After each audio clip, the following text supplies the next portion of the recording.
braved it to come here, so we're very grateful.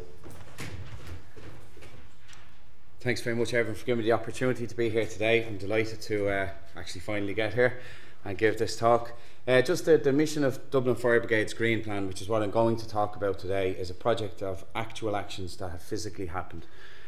So the mission there, as Dublin Fire Brigade approaches 150 years in service to its citizens of Dublin, providing safety and protection to all, we're now using the GreenPlan to become leaders of sustainable energy, to maximise our low carbon future, and to empower people to effect change in our fire brigade and the local community itself.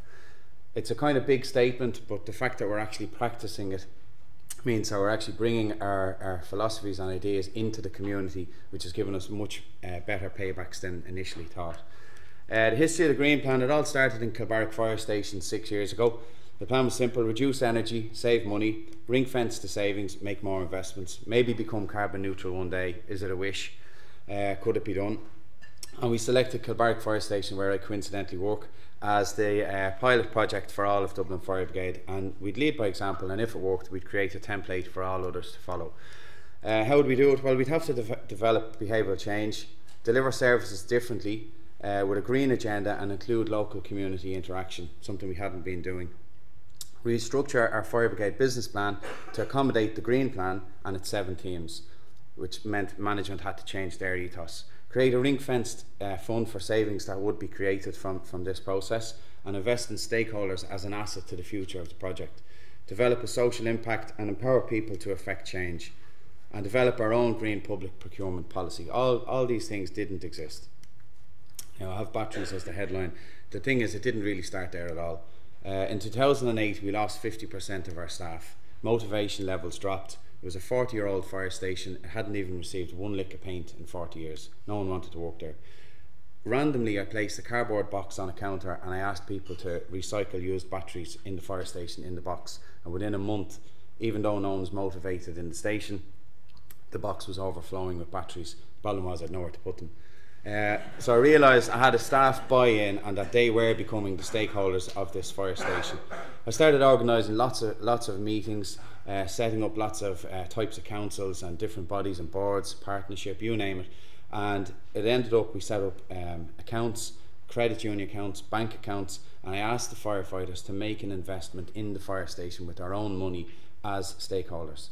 And that began the actual basis for the GreenPlan. And we started to refurb this 40-year-old station. We recognised we had lots of potential, and we could prove that this potential could be applied to the whole fire brigade. If we reduce energy, we reduce CO2, so the new focus for the whole fire brigade from that moment was kilowatt hour reduction.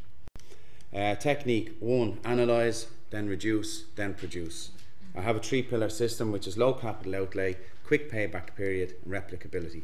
There's 2 core principles to the GreenPlan: behavioural change, carbon emission reduction, and the work is spread out over 3 phases. The 7 themes of the GreenPlan are energy, water, waste, biodiversity, transport, society, and procurement. And after 6 years, I truly believe these 7 themes all work together, and that one technology or one behavioural change must impact all 7 themes if we are to be radical. In Dublin, they produced a sustainability report. I'm one of the authors of the report in 2010. And in that report, we selected the GreenPlan and its 7 themes as the way to guide Dublin to become sustainable, as long as it was transparent. And the GreenPlan then became the project flagship for Dublin. The context, so you take the context per theme, you address the problems, you must monitor and sub-meter everything that happens, include the foundation of stakeholdership, and find the solutions. Then you take actions in phase 1 and phase 2. This generates green business. To date, I've personally set up 20 startups in renewable technologies and 9 public-private partnerships to make this project happen. This involves community workshops and training in green thinking and sustainable thinking, and training and upskilling for Dublin Fire Brigade, more importantly for its serving staff and its retired members. Achievements, we target whether or not we reach them, and we monitor and review.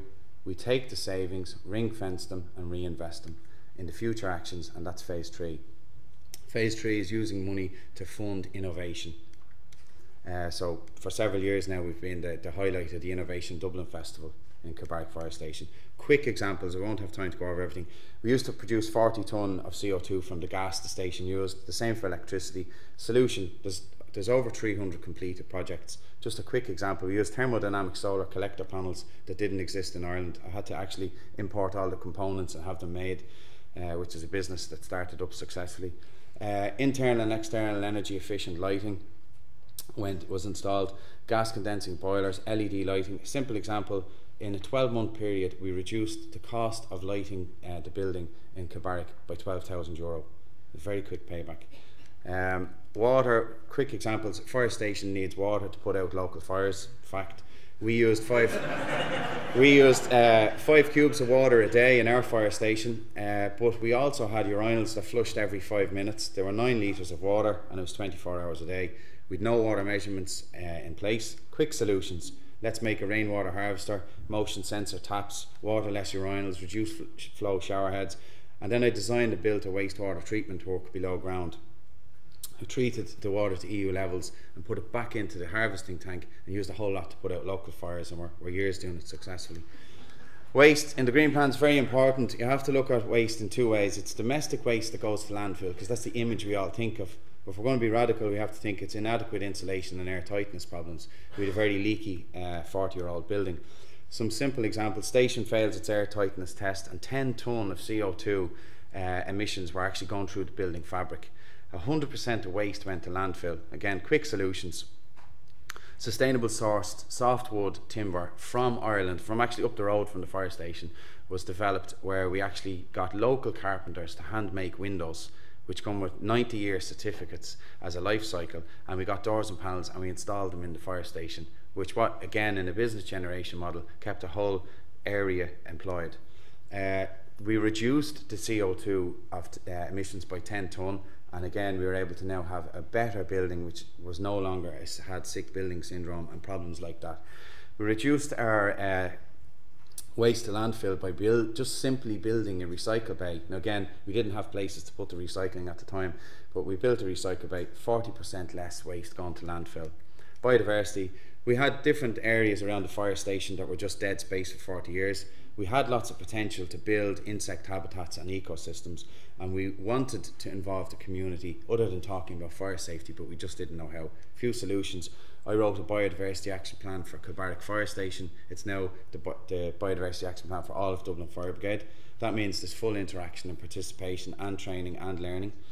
We have 4 gardens in Kilbarrack which protect ecosystems that we actually built. What I mean by that is we dug up the ground and built below ground insect habitats. It was a terrific project and it involved the whole community. Currently we have birds, bees, bats, frogs, fish, all in a fire station. It's a terrific, it's like some kind of pet zoo when people visit.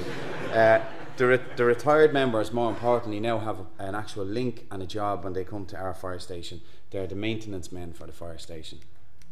Transport, we had a fleet running on fossil fuel, standard fossil fuel, with no management system, and the staff used to come in their own cars. Quick solutions, biodiesel report that I wrote. We trialled 30% blend biodiesel from used cooking oil, which is a waste product from the fire service, and we've introduced lots of fleet management projects, and 35% of the staff cycle to work. What's important is everything I'm talking about is paid for by energy savings. So historically, as I said earlier, we're always involved in fire safety and awareness in the community. We're looked on in a protecting role. We've expanded our role now into the community, and we're using our biodiversity action days, and we're all financed by energy savings. And this has involved the building of the first commemorative garden for Dublin Fire Brigade in its 150-year history for deceased members. So it's a huge impact on society. We used to, there's loads about procurement, I'll just fly through this so I wouldn't have time, but we built a green agenda which basically changes how we point score and how we procure goods and services. There's the document I wrote that I published last year, and under that it shows us as a fire brigade how to meet our 2020 obligations and to think much further, even past the 2050 targets, but it's as a business approach. And that's what's changing the fire brigade. We look at things like ESCOs, EPCs and BECs, every type of title. But basically they're community projects that have shown investment from energy savings. And to date, we've just only a few weeks ago, I finished a 1.5 million project on renewable technology in 2 fire stations. What's important is the savings that makes has a credit. The credit is committed by the oil companies, who are actually going to offset their own emissions by spending money in the communities on the fuel poor off the back of work we're doing in the fire brigade.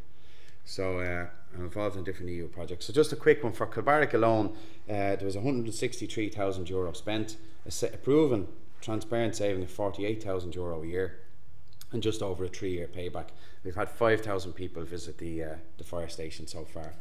So behavioural change, I mean, I'm talking all about behavioural change all the time, because the way I see it is the first step to reducing energy is to find the low-hanging fruit, and it's always a faster return on investment. How much does it cost? This is what you have to weigh up. What's the win, especially if you're management? But what everyone keeps failing to notice is that the staff in front of you are actually the low-hanging fruit. And if you make the behavioural change in those people, that's free. And then they become the stakeholder and the plan gets rolled out. Quick few pictures of Kilbarrack and then I'm finished. You have the before and afters here. What was a wasteland became a biodiversity garden, a woodland garden with below ground chambers, like we've tunnels for frogs and stuff. We have the solar panels there. They actually use wind and rain to make hot water, and they're facing northeast, so I'm proving the point they don't need sun. And we actually make 68 degrees of hot water every day, every hour of the day. There's the old boiler versus the 2 new boilers, old windows versus the new windows. There's our rainwater harvester. It's a former Smithwick's container, which is a type of ale. It's free. It holds 8,000 litres of water a day. Some recycling pictures, just you can see the middle bottom, that's what it used to look like. Now we have a recycle bay, and we've the way it's going, we've had biodiversity days. I don't have time to tell you, 270 local school children came to the station to help us just talk about wildlife and nature. They're from the actual, we're the nucleus of that community, and they all visit the station dressed as bats and vampires. And that little kind of structure behind you is actually Bram Stoker's original porch entrance to his house. It took us 2 years to refurb it, and now it's a finished product. That's the fire engine I drive. And there's the retired members just doing some of the gardening, and they're on a TV documentary. There's our bees, the lads are beekeeping, and we eat the honey and the honeycomb. We have an allotment, we grow vegetables and fruit. This gym, I just nearly finished. This gym is actually, I designed it myself. It uses all renewable technologies. It was fully paid for with energy savings, and it doesn't have any running costs. There's the wind turbines that we did as a prototype project, so the station's actually off grid. There's the commemorative garden I told you about. Where to next? So far we've reduced running costs and utility bills by €5 million in 4 years. The GreenPlan's fully rolled out across Dublin and in several more stations. Our business plan's completely transformed, and it's funded the work across the rest of our estate. €2 million has been invested so far in the GreenPlan, but means it goes into the local economy. 20 startups, I've told you about them, and the partnerships. I have the future as the next exit. So basically, the sustainability report from 2010 has now included leisure centres, libraries and things like that, and now they're part of a joint project that's happening in Dublin, and it's worth several €1 million, and it's all on the GreenPlan. We're building gymnasiums, as I said, all across the fire brigade where we didn't have any, and next year we're starting a set of major projects, including ISO 50001 training for the whole fire brigade. Rainwater harvesting is happening just anyway by default across the whole DFB estate. And just that's the picture, the cover of the GreenPlan, just for anyone who wanted to see it. And you have the 7 teams and how they all affect each other. There's a matrix designed. And just finally, my parting statement, I say this to everyone. In Kilbarrack, we've removed the "we must do something" approach. We've replaced it with actual actions and sustainable technology. So thanks very much.